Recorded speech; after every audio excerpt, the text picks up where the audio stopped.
sorry for the delay, just some technical issues. Welcome to the first webinar in our series of 3 special webinars, helping South Eastern schools through the Family Law Maze. My name is Karen Akers, Project Officer for South Coast Family Law Pathways Network, and on behalf of the Network Steering Committee, our project partners at the University of Wollongong and the Department of Education, we'd like to thank you for joining us in this webinar, which was made possible by the University of Wollongong's Community Engagement Grant Scheme. I'd like to acknowledge the traditional owners of the lands across the South Coast on which we're meeting today, and elders past and present. Before we introduce everyone, I'd just like to draw your attention to the slide on your screen regarding the technical matters and suggest that if you're experiencing any difficulties, please just type in a message to Laura at Redback in the chat box. And just a reminder, if you could just indicate to us the name of your school and the number of people in your group participating, that'd be great. So joining us online right now is John Littrich, who's the Associate Dean of the Faculty of Law at University of Wollongong. Hi, John. G'day. Greg Hand, Student Support Coordinator, Student Counselling and Welfare, Illawarra and South Eastern Region, Department of Education and Communities. Hi, Greg. Hi, Karen. Hello, everyone. And hopefully Wayne Freakley, Chief Legal Officer, Legal Services Branch, the Department of Education Communities in Sydney. Hello, Wayne. Hello, everybody. And from here at the FRC in Nowra is Carolyn Bateman from Nowra FRC. Hello. They're all here just to take your questions at the close of the webinar. So feel free to type in any of your questions as we go. Let's just kick things off with the official welcome by the Parliamentary Secretary to the Federal Attorney General, the Honourable Shane Newman MP. Thanks, Laura.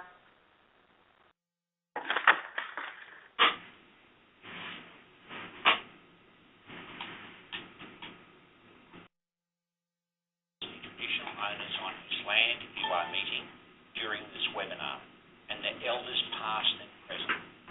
Welcome to this webinar where you will hear from experts from the University of Wollongong on family law issues affecting schools and teachers. First, I should mention my own background.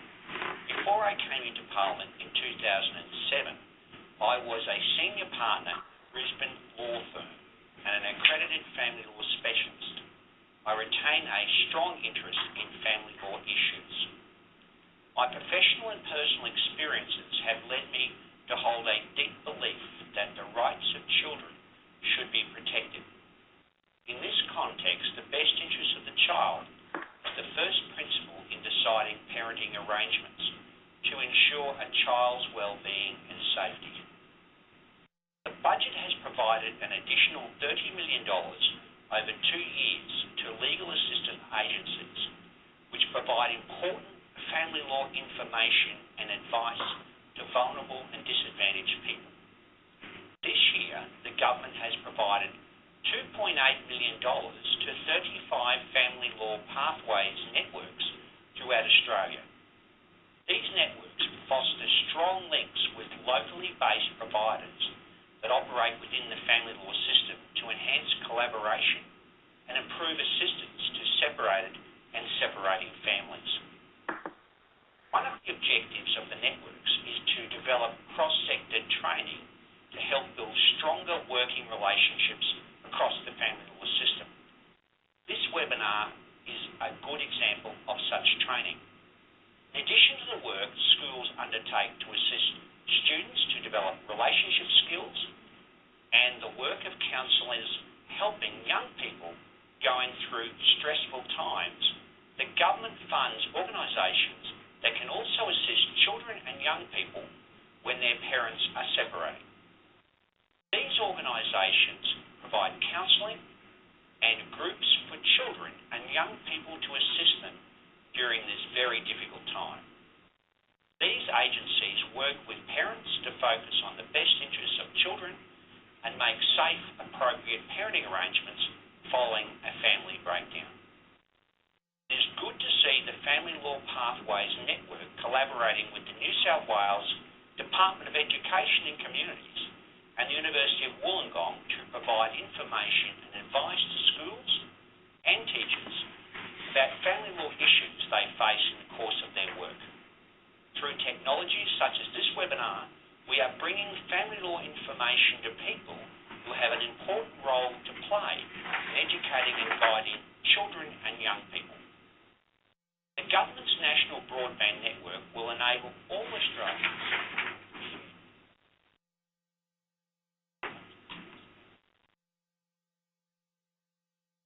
family law area. The government has developed other initiatives, cutting edge of new technology, for example, online family law dispute resolution and an online glossary of family law terms, the Family Law Term Finder.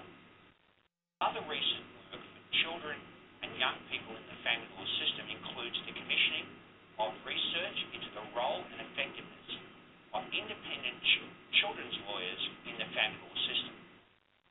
To understand some of the issues schools and teachers might discuss with legal experts include the meaning of different types of orders, the rights of children versus the rights of parents, and access to referral information.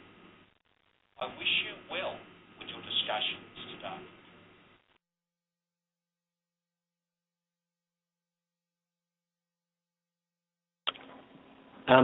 That's the end of the video. This is John Littridge here from the University of Wollongong. I think part of the problem, all presenters need to turn their microphone on their phone off when we have a video. I think someone must have left their microphone on and there was a delayed sound of the video. Can people hear me now? Okay.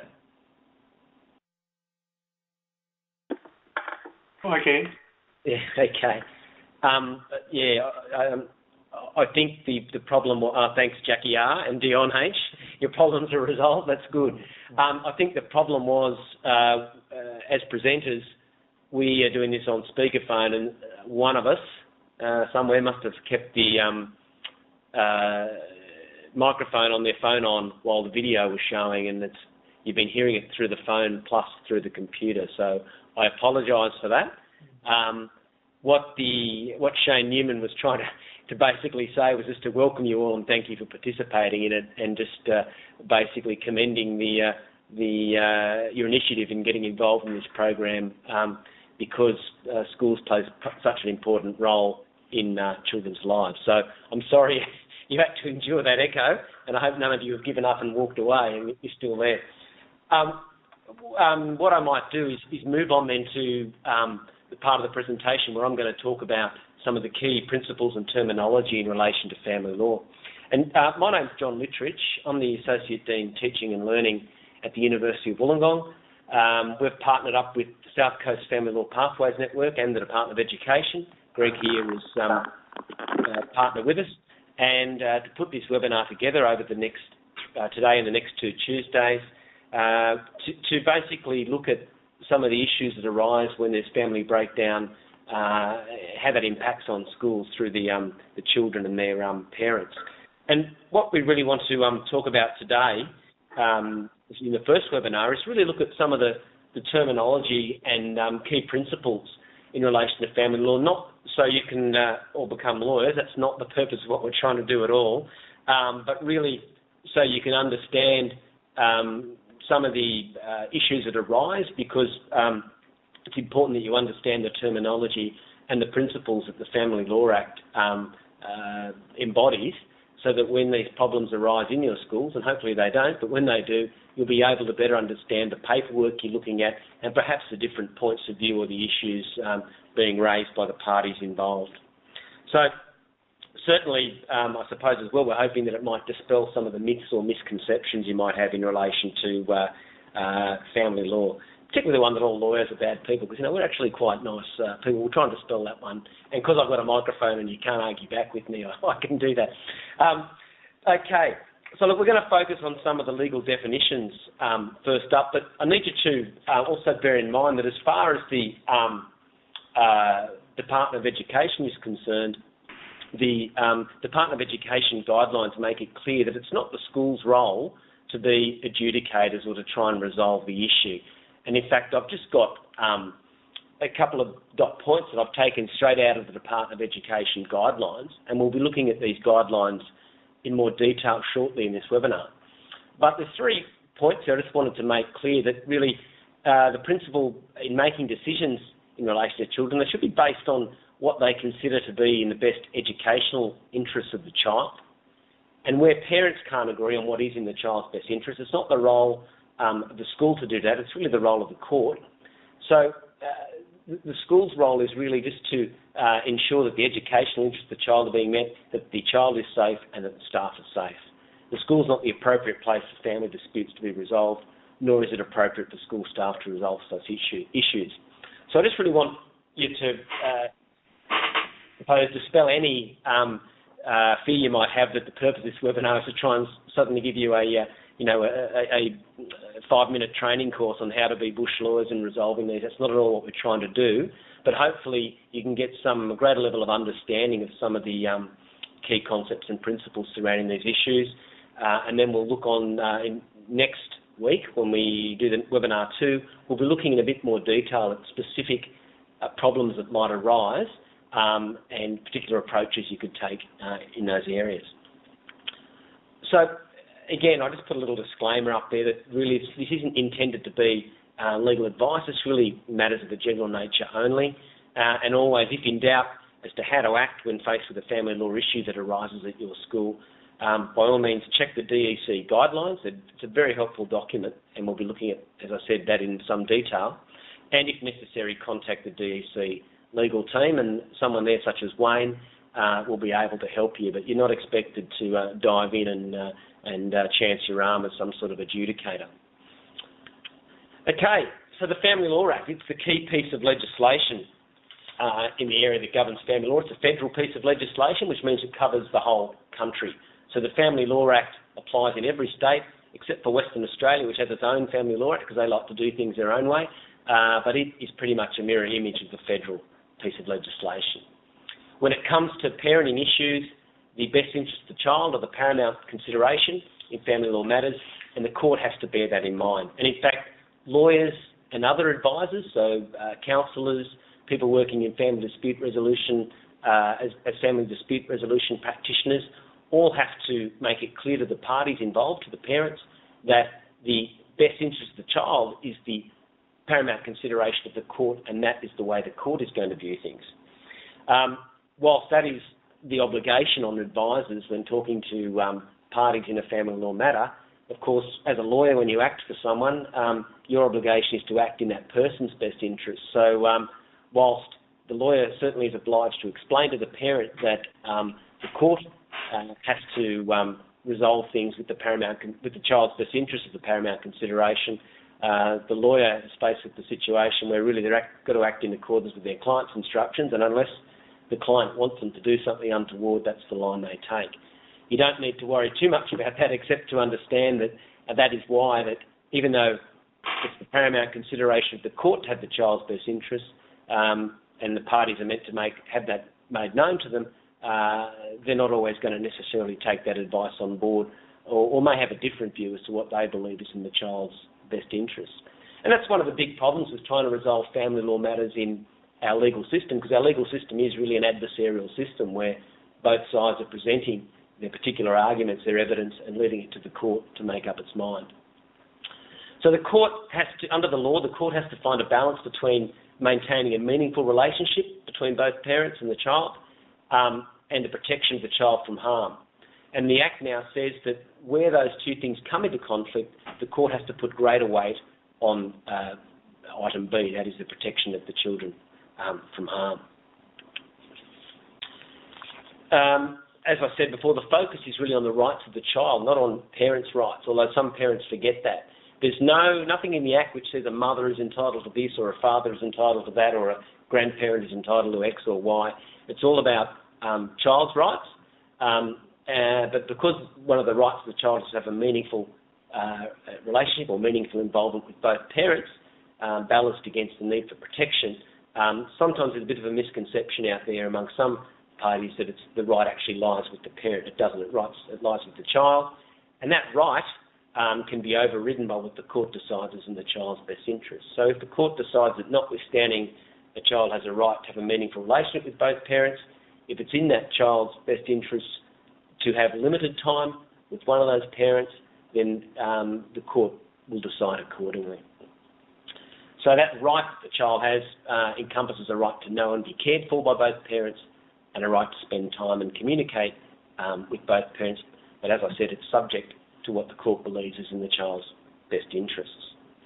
Protection of the child must always prevail, although, as you're probably aware, there are cases, of course, where, notwithstanding there may have been violence in the past, the court finds that overall it's in the child's best interest to still have a level of time with the parent who may have been the perpetrator of that violence. And that's because the court has made a decision that overall, notwithstanding these things may have happened, they're satisfied that there's sufficient, or their concern about the protection of the child is met, and it's in the child's best interest that they still have time with that particular parent.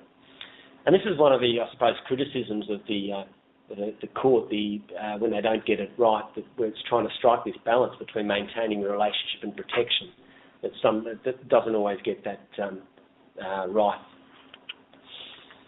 So you've probably heard some of these terms. So some of the terms that come out of the Act and get used colloquially, or some of the terms that are in the Act aren't necessarily the same terms that people will use in day-to-day use, whether it's at school or court or talking to lawyers or others. The term custody, for example, a lot of people talk about custody of my kids or what have you. Custody, guardianship and access, those terms actually went out of the Act in 1996 when a bunch of reforms came through and custody was replaced with this idea of residence. In other words, where the child resides. Access was replaced with contact, and the term guardianship was replaced with the term parental responsibility, which talks about the duties and responsibilities that parents have, including decisions about issues such as education, medical treatment, etc. Now, the reasoning behind replacing the term custody was the proprietorial sort of nature that seemed to go with that term, that whoever had custody seemed to think it was some sort of ownership of the child or children. Now, since those changes in 96, of course, in 2006, residence was replaced with live with, contact was replaced with spend time with. So now, if you're looking at an order that was made in the last few years at your school, a parent's given you an order, it will talk about who the child lives with and who the child spends time with and what level of parental responsibility the parents have. You won't see those words custody, guardianship and access in orders anymore when you come across them. Whether it's changed things in people's mind, I don't know, but in my experience in practice, and perhaps I should have said at the beginning when I introduced myself, I was in practice on the South Coast in the family law area chiefly, family law and crime and domestic violence and things like that, for about 13 years, and I became a specialist in this area. My wife used to call me an expert in matrimonial misery, which she didn't mind too much as long as I didn't practice it at home very often. But in terms of some of the terms, when it comes to parental responsibility, the Act says that each parent has parental responsibilities, whether there's a court order or not. So the default position is that the parents of a child are both assumed to have and presumed to have parental responsibility for a child. And in fact, when the court is asked to make orders where the parents can't agree, they'll start from a presumption of equal shared parental responsibility. In other words, that both parents have equal say in relation to the decisions concerning the child and the responsibilities in relation to the child. Now that presumption can be rebutted if there's violence or abuse, but one thing that equal shared parental responsibility presumption is not, it is not a presumption in relation to equal time. And again, this is where out in the community, and perhaps sometimes you may have witnessed it in parents at your school, there might be a misconception that there's a starting point of equal time, or they've got an entitlement of equal time. No, it doesn't work like that. If the presumption of equal shared parental responsibility applies, then the court needs to consider whether equal time should be imposed or whether it should be substantial and significant time. But these things are subject to the best interest of the child and also reasonable practicability.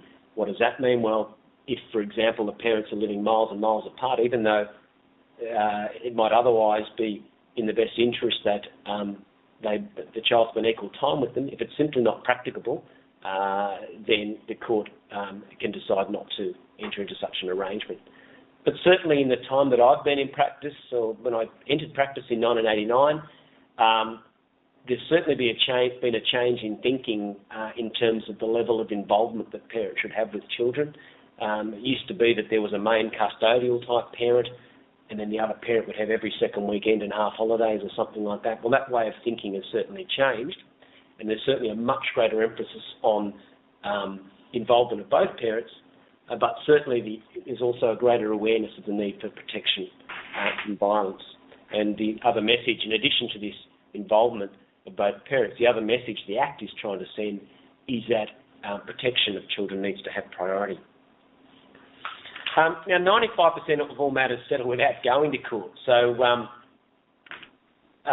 we'll talk about orders and sorts of paperwork or agreements that you might come across shortly. But if parties do go to court, then the court may make orders when the matter is resolved after hearing, or the parties might agree to some sort of arrangement before the matter is resolved and enter into what's called consent orders, or indeed, without going to court at all, they might, after getting independent legal advice, enter into consent orders that can be lodged at the court whether you are actually involved in any proceedings or not. And one of the positive aspects of that is that those orders, once they are made by the court, they're enforceable, and so if one party breaches, then action can be taken in relation to those orders. So those orders should spell out issues such as who the child lives with, who they'll spend time with, and issues of parental responsibility. We'll allocate it either jointly, and in most cases it will be joint. We'll probably make room for each party to have their own own responsibility for the child while that child is in their care. A grandparent, a parent, or other person can apply for such orders. Now, if it's a court order, it should also be sealed and stamped by the court, so it should have a court seal on it, which will make it clear that it's been passed by the court. And I see there's a question that's coming up. We'll get to that at the end. But in relation to family law parenting orders, as I said before, they're enforceable. So if an order is breached, it's not usually a criminal offence, and quite often the police won't get involved unless there's a safety issue or a risk of disturbance of the peace. Unfortunately, there's no family law police force that goes out to enforce these things. Usually it's left up to the parties to enforce. So let's say, for example, if a mother's not allowing her father to pick up children for the time that he has with them on the weekends or something like that, the police won't usually get involved in something like that until it escalates to an issue of safety or violence. So a party has to go back to court to try and enforce that order. But it certainly can have negative impact on orders that the person who's doing the breaching might seek down the track. And there's things that the court can do in terms of fines, costs, education, a bond, and even imprisonment as a last resort. But that, bearing in mind we're in a jurisdiction where best interest of the child is meant to be the paramount consideration, locking parents up is not generally seen as consistent with those best interests. So you probably won't be able to see this very well, but I just took a JPEG image of a draft family law order that I often show my students as the way orders are done.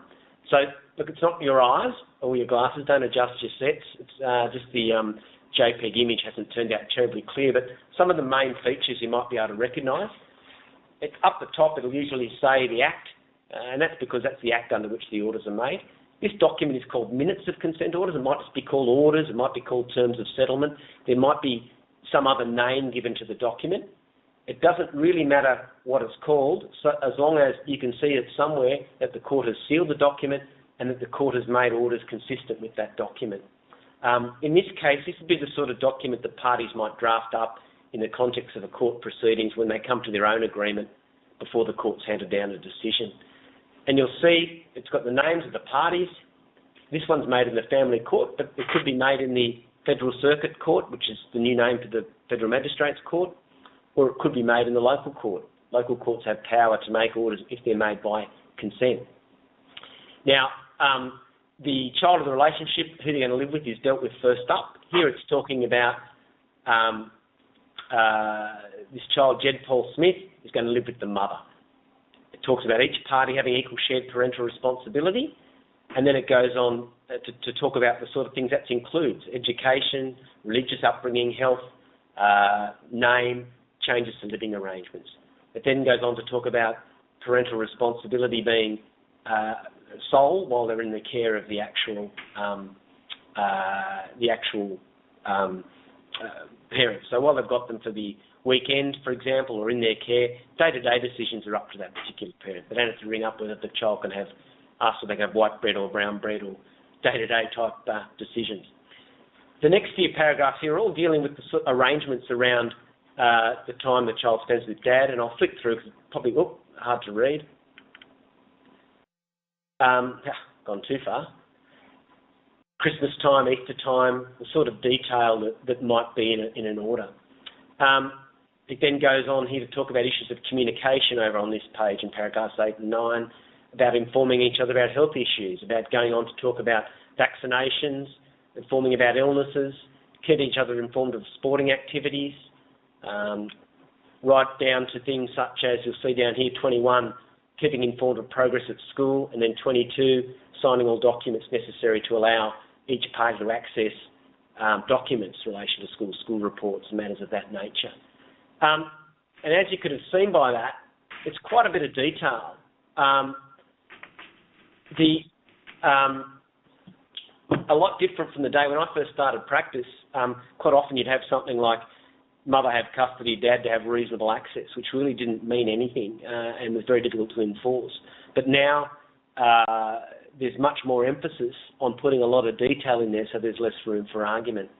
And indeed, if the order doesn't specify certain things, for example, access to reports and things like that, if in the order it talks about, and this is one, I know I'm preempting, I can see one of the questions there, if the order does talk about both parties having equal shared parental responsibility, then tied up with that, the school's entitled to assume that both parties are entitled to have access to those sorts of documents.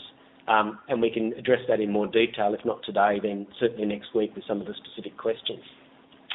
If it's not an order that you're looking at, it could be a parenting plan, and that's a document parties may choose to draw up themselves, either after undergoing mediation or family dispute resolution, or through negotiation themselves.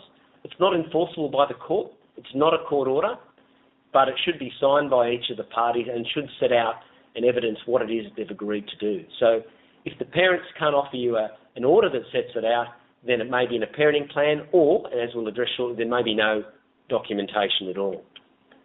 I better get a bit of a move on, because I see time's working against us. Leaving family law orders aside for a minute, another sort of order you might come across could be an AVO, or an ADVO, an apprehended domestic violence order. These are made under state legislation. Breach of those is a criminal offence, and the police will arrest someone who is alleged to have breached an ADVO, and that person will be brought before a court. They look a little bit differently. They'll look something like this. I just got this off Law Assist, the government website, and you'll see it talks about the constable here that's issued it. It'll talk about the protected person. Here it's Elizabeth Smith and what appears to be her daughter, Dakota Smith, the defendant, Gary Smith, probably the father in this example. And it's saying here that this is a final order, so it's not an interim order, it's an order that's been made by the court. It has standard orders in here which prevent assaulting, molesting, harassing, not engaging in intimidation, and not stalking. They'll go in every ADVO, and an ADVO means that it's a domestic violence order, so the parties are in a domestic relationship. And then there's additional orders here. And in this example, it talks about the defendant not going within 100 metres of the premises where the protected persons may live or work, and the school is not a place of work, unless you're working, sorry, I shouldn't say that to the teachers, it's a place of work for the teachers, but not for the child. It also says the defendant must not approach or contact the protected persons by any means except through their legal representative or as agreed in writing or as permitted by an order under the Family Law Act, etc. So if there is a family law order which says that dad can pick up the kids from school, notwithstanding the AVO says not to approach that person, if he's allowed to approach for the purpose of exercising that order, then that's okay. And we'll talk about that in a bit more detail next week. But an ADVO is not a family law order. It's a New South Wales piece of legislation that governs that, and those sort of proceedings are usually instigated by the police when there's been some sort of incident between two people in a domestic relationship. You may come across an order under the Children and Young Persons Care and Protection Act. This is known as a care order. This is where Family and Community Services, or DOCS, have taken proceedings to place the child in the care of the Director General. And it will usually indicate what contact, if any, parents may have. And I better move on. Now, in many cases, there'll be no orders. So whose say goes in that situation? Well, in the DEC guidelines, it makes it clear that in the absence of any orders, there'll be a presumption that both parents have equal parental responsibility, and the school will recognise that each parent has equal duties, obligations and responsibilities. But obviously, the school is going to have to exercise its decision into what they do in relation to issues around safety of both children and staff. And this is and we'll talk about this in more detail next week, about what to do in specific situations where no order governs the situation. Now, the DEC guidelines, I'll put the web reference up and it'll be on the slides that you get. And just so I don't forget your question there about the AVO, if the ADVO says that he can go within 100 metres of the school, can't go except for the purpose of collecting the child, that's okay. If, on the other hand, it doesn't say that, then his approach to the child would have to be however it's otherwise permitted under the orders, for example, picking the child up from the mother's residence or some neutral place. But yeah, if the AVO says that the father can't go within 100 metres of the school, then unless the family court orders say that he can approach for that purpose only, then approaching the school would be a breach of the order generally. But from some of the key principles from the DEC guidelines, again, that it's the best educational interest of the child, the safety and welfare of the child is the paramount consideration. School's not the place to resolve family law issues. Parents have a responsibility to provide the documents. So this one here, we were talking about, there was a couple of questions there about what sort of documents might pop up, and I've addressed a couple of them. It's really the parent's responsibility to provide that documentation, but next week we're going to talk about things the school can do to try and promote the giving of as much information as possible to make your task a little bit easier. So unless there is a court order to the contrary, the DEC guidelines say, look, each parent is entitled to know where the child's enrolled, participate in school activities, and have access to school documentation. That's why if a parent has a problem with those things, it's really important they give you any documentation that might suggest something to the contrary. So decisions need to be made on the basis of ensuring as far as possible the efficient operation of the school, the best educational interests of the child. They should be made in an unbiased manner as far as practicable, without favour to either parent, and that safety of students and staff is a priority. If you need to contact the police, you're better off doing that than try and put yourself in a situation where you're putting yourself or a child in danger. You're not expected to crash tackle people who are removing children or anything of that nature at all. And in fact, the DEC guidelines make it clear that you're not to try and restrain people if you're in that situation to call the police. Principal, unfortunately, the sort of the buck stops with the principal, but the principal's not alone in the sense that there's certainly DEC legal services. And Wayne, I haven't let you say much so far, but you're still there, or have you fallen asleep? Oh, still here. Good. But Wayne Freakley is just one of the people up at DEC Legal Services who's happy to take issues in relation to this. There's also the legal issues bulletins which come out from time to time, which are very helpful as well. Student services for counselling of children can help children through some of these issues, and we'll be talking about some of the referral services that school counsellors might be able to let people know of who are experiencing family breakdown in Webinar 3. But it's certainly not the role of schools to resolve these issues or give advice.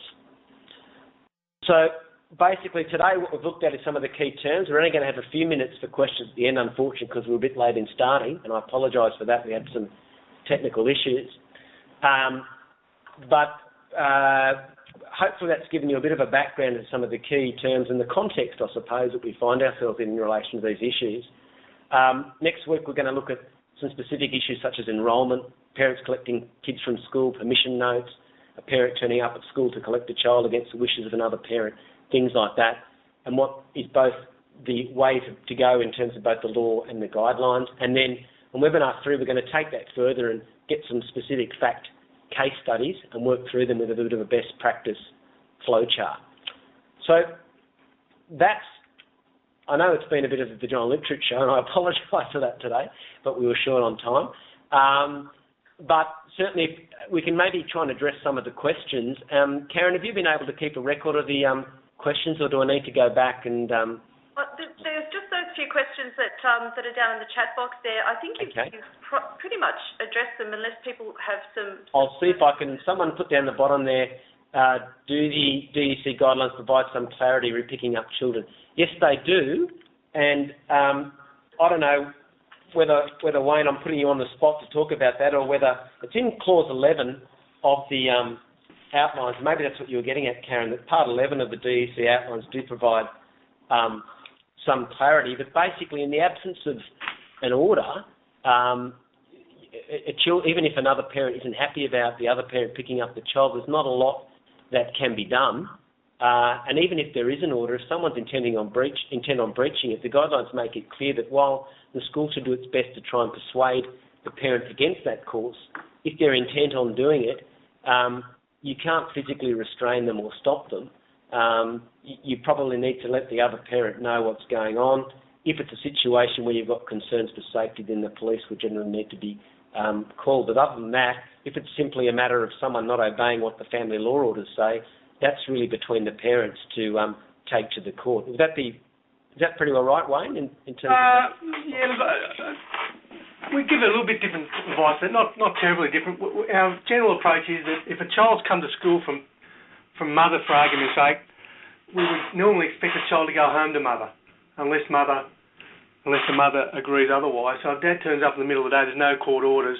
Oh, yes, I was more talking probably in terms of after school. But, yeah, middle of the day, yeah, generally, yep, go on. Well, that's right. At the end of the day, we have less control over that, and we just hope that we can control the situation and keep everyone reasonably peaceful. But, and yes, you're right, that if they both turn up at the end of the day, it's for them to resolve, not us. But through the course of the day, it's a little bit different. All right. Now, I see one of the other questions up here. Michelle asked, what if an order says that the children of the relationship live with the mother? Can the father, on school records, etc., still pick up the children? Well, if the mother is the person who normally drops the children off, and if she said that the father's not to pick up the children, then it is not. Sorry, I'll go back. If there's nothing in the order preventing him from picking up the children, then there's nothing illegal or wrong with him picking up the children in that sense. However, if the mother's made it clear that that's something she doesn't want to happen, and the school's made aware that that's happening, all they can really do is say that they're going to have to inform the other parent that this is going on, and there's nothing much further the school can do unless there's a safety issue arising in that situation.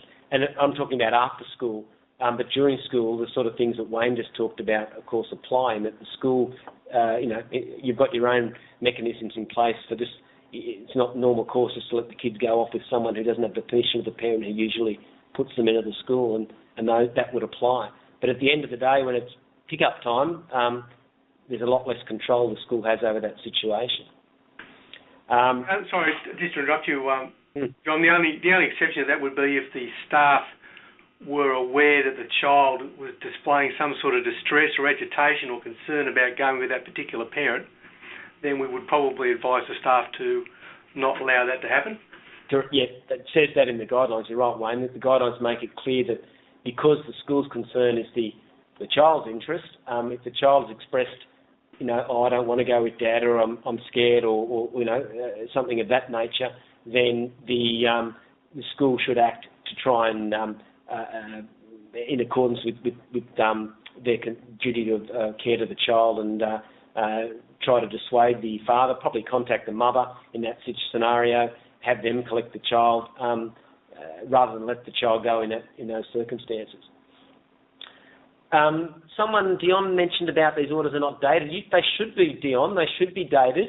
And if they aren't, I'd probably be asking the parent whether they've got a copy with a date on it, because it may well be that if the parties are going to and fro from court, there may be another document that postdates or predates that order and a new order made or replacing a previous order.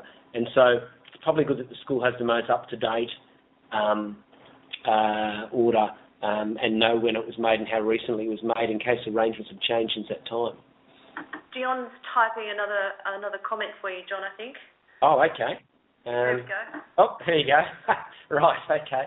Well, yeah, it's unusual. They should have a date on it, and I don't know whether some of the lawyers there down with you, Karen, have a view on that, but I would have thought they would normally have a date on them. What kind of order is that? A family law or an order made either by the local court or by the family court or the Federal Circuit Court. They should generally have a date on it.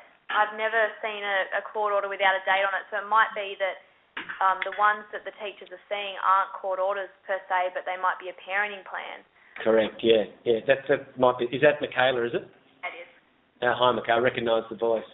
Okay, we have Dion saying. Well, Dion, be interesting. It may well be, like Michaela said, it might be a copy and not the actual, like a copy before the orders are actually formally made. Look, I'm conscious of the time, and I don't want to keep people later than what they need to do, and I should have gone. I probably will probably move us on, only not because I don't want to answer any more questions or address any more issues, but I think to some extent we've addressed some of the questions. Dion, my email address is just littrich, littrich, @uow.edu.au, and that's for everyone out there. If you've got a particular issue at your school that you'd like us to come pre-prepared with an answer for, I'm happy to come pre-prepared with answers to those questions for the next webinar. But I think people will find that a lot of the questions that they're coming up with now will be answered in the next couple of webinars in a bit more detail anyway. Yeah. And so, really the purpose of today was more, I suppose, some of you may have known a lot of that stuff, but some of you not, was really just to put you in the frame in terms of the sorts of terminology and the sort of documents you might come across, and where the parents might be coming from with either their knowledge, their misconceptions or their understanding. But next week, what we intend to do, as I said before, is look at, in more detail, particular situations that arise, and then into webinar 3, actual fact scenarios that we'll work through and look at best practice in those scenarios. So I might hand it back to you, Karen, as our MC, just to say the farewells, and we'll see you all, or listen to you all, or you'll listen to us next week. Yeah, thanks very much for that, John. And just a reminder, I do have Beverly here from the YWCA and Carolyn from the FRC. If anyone had any questions, if you want to put them into chat, and I can perhaps get them to email those back to you later. Just like to say thank you for everyone for participating today, and once again, sorry for the delay at the beginning. We'll hopefully get that resolved next time. Big thank you to the panel and presenters and to Laura at Redback. The next webinar, the second one, is next Tuesday at 4 p.m. You will need to register again to log in for that second webinar again. And if Karen, people won't need to enrol again though on MyPL, so there's no need for them to enrol again. Oh, on your okay, sorry about that. No, yeah, so that covers the three webinars. Right. Oh, okay. Right. Sorry, I was told something different. And if you wouldn't mind, there's 4 questions that we have for you at the end. If you wouldn't mind just filling those out, we'd really appreciate it. So thanks again, everyone, and bye for now till next week.